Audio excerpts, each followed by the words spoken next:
ఒక టైంలో ఇట్లా షార్ట్ ఫిల్మ్స్ చేసే టైంలో రీజనల్ సినిమా చూసినప్పుడు వాళ్ళది ఒక రూటెడ్ స్టోరీస్ ఉండే చాలా న్యాచురల్గా ఉంది, ఏదో సినిమా చూసినట్టు లేదు అని దాన్ని బ్రేక్ డౌన్ చేసి ఇక్కడ ఆడుతుందా ఆడదా అని చాలా ఆలోచించిన టైం అది.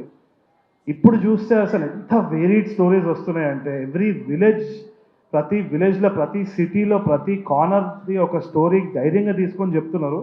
మన మార్తాండ్ కూడా లిటిల్ హార్ట్స్ అమేజింగ్ మ్యాన్, నిజంగా చెప్తున్నా. నాకు మళ్ళీ ఈ సినిమాలు చూసి I am getting inspired to write again. Film maker to film maker మళ్ళీ ఆ ఇన్స్పిరేషన్ రావడం అన్నది it's such a beautiful place.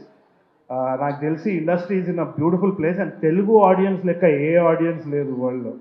అక్కడ కమర్షియల్ సినిమా, ఇక్కడ రూటెడ్ సినిమా, రియల్ సినిమా, కొంచెం కంప్లీట్లీ ఎస్కేపిస్ట్ సినిమా కూడా అన్నిటినీ ఎంకరేజ్ చేస్తున్నారు కాబట్టి I am really happy.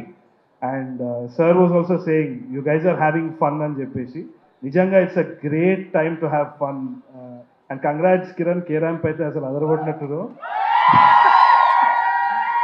So that is one thing. ఇంకోటి, ఈ సినిమా గురించి ఒక క్యూరియాసిటీ ఉండే, అందుకని నేను ఇవాళ వచ్చిన. ఎప్పటి నుంచో వేణుబాయ్ వచ్చేసి ఇది he's been behind all these film makers left right centre. అంటే ఒక ఫిల్మ్ మేకర్ వచ్చి ఒక కథ ఉందని చెప్పంగానే ఆయన ఇచ్చే పుష్ అయితే వేరే లెవెల్ ఉంది. నేను అప్పుడప్పుడు వేణుబాయికి చెప్తే ఎందుకు చేస్తున్నావు ఇంత ఘనం, ఎందుకు కష్టపడుతున్నావు అని. బట్ ఆ కష్టం ఎందుకు చేస్తున్నావు నాకు ఇప్పుడు అర్థమవుతుంది. కంప్లీట్ ఒక వరంగల్లో ఇట్లా ఒక చేయి పెట్టుకొని ఇట్లా ఐదుగురు ఇట్లా తీసి ఇట్లా పెట్టేసిండు. So it's a complete Warangal product. Warangal is proud of you వేణుబాయ్. అండ్ అది చూస్తున్నప్పుడు కూడా I feel like I'm in that place.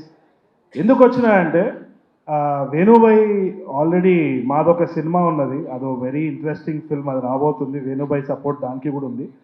ఆ సినిమా జరిగేటప్పుడు కూడా ఈ సినిమా క్లైమాక్స్ గురించి చాలా హైప్ ఇచ్చింది. Last 30 minutes is going to blow your mind, blow your mind అని చెప్తా ఉన్నారు.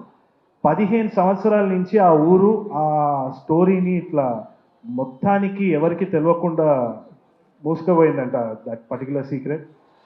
అదేందో ఈ సినిమా చూస్తే ఆ last 30 minutes will blow your mind guaranteed అని చెప్పి ఎప్పటి నుంచో మన క్రూ నుంచి కూడా, కాస్ట్ నుంచి కూడా వినిపిస్తూ ఉంది. అది ఆ స్టాంప్ ఏ రోజైతే వేణుబాయి నుంచి వచ్చిందో నేను నమ్ముతా. ఎందుకంటే విరాట పర్వం చూసినప్పుడు టిష్యూలు సరిపోలేదు, నేను ఇట్లా ఏడుస్తా ఉన్నా. సో నాకు తెలిసి తప్పకుండా హీల్ entertain. And this film is not only about Raju and Rambai, చైతూబాయ్ కూడా మస్తు చేసిండు.